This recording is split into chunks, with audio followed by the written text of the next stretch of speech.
Hi, Timothy Carlson here. As you know, I absolutely love all things rock and roll, and I thought I'd start doing something new on my channel in addition to all my product reviews and unboxings. I thought I'd start doing some videos where I give 10 facts about some of my favorite rock artists, and I thought to start this series off, I'd do Journey, one of my personal favorite classic rock bands.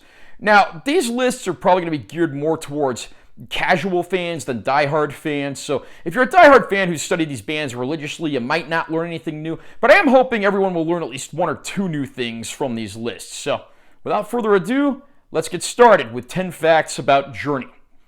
Number 1. Journey was actually a Santana spin-off band.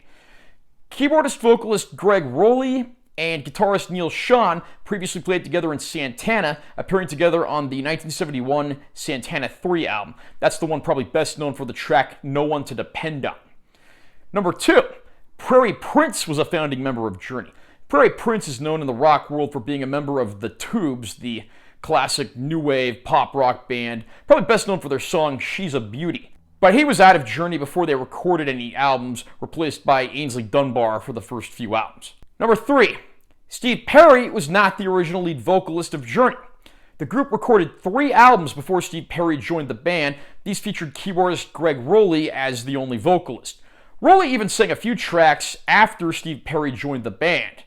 But the first 3 albums, he's the only vocalist, and these are drastically different from the more pop commercial material they did with Perry, and they're well worth checking out. Number 4, on their first album, Journey had 2 guitarists. When it comes to Journey, you always think of Neil Schon as the guitarist, but their first album only had a second guitarist, George Tickner. George Tickner left the band after their first album because he wanted to leave music to pursue a career in medicine, of all things. Number 5, there was another lead vocalist in the band prior to Steve Perry and other than keyboardist Gregg Rolie. The singer I'm talking about is named Robert Fleischman. Fleischman was in the band for about 7 months. He only recorded 1 track with the band, which would later surface in the band's Time Cubed box set. Fleischman would later play in the band Channel, but he's probably best known for being the original lead singer in the 80s rock band The Vinnie Vincent Invasion, formed by the former Kiss guitarist. Fleischman's vocals are heard on the classic hit Boys Are Gonna Rock. Although Mark Slaughter is seen in the video, it's actually Fleischman's vocals you're hearing. Number 6, A Case of Mistaken Identity. Robert Fleischman actually co-wrote one of the band's biggest hits before he left the band, Wheel in the Sky. When Wheel in the Sky first came out, though, a lot of people didn't know who Journey was. Roy Thomas Baker, who produced the Infinity album, had previously worked with Queen extensively, and his multi-layered production techniques made him popular with many rock artists. Because of this, when the song Wheel in the Sky hit the radio airwaves, people thought it was actually a new Queen song. Number 7, there's an obscure Journey album you might not even have known existed. In 1980, the band recorded the soundtrack to the Japanese film Dream After Dream. This album is unlike anything else in the Journey catalog. It's dark, it's moody, it's atmospheric, and most of the tracks don't even have vocals. It's an album that time has pretty much forgotten, but it's a very obscure gem that's worth checking out. Probably the best known track to come from this obscure, forgotten soundtrack is the song Little Girl, which was later used as a B-side on one of the band's later singles. Number 8, Randy Jackson has been a member of Journey twice.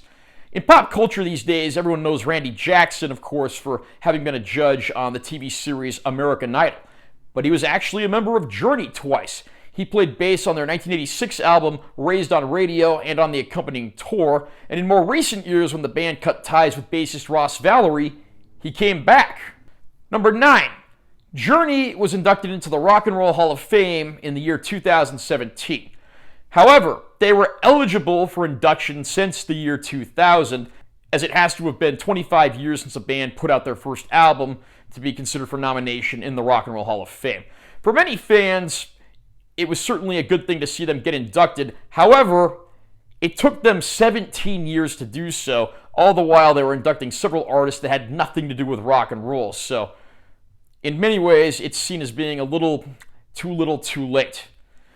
Number 10, the only person who's been in Journey from the very beginning is guitarist Neil Schon.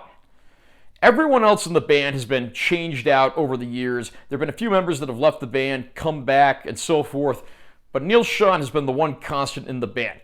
The second most constant member in the band has been Ross Valerie, their bassist, who has only not been in the band for a handful of releases, and of course is no longer currently in the band.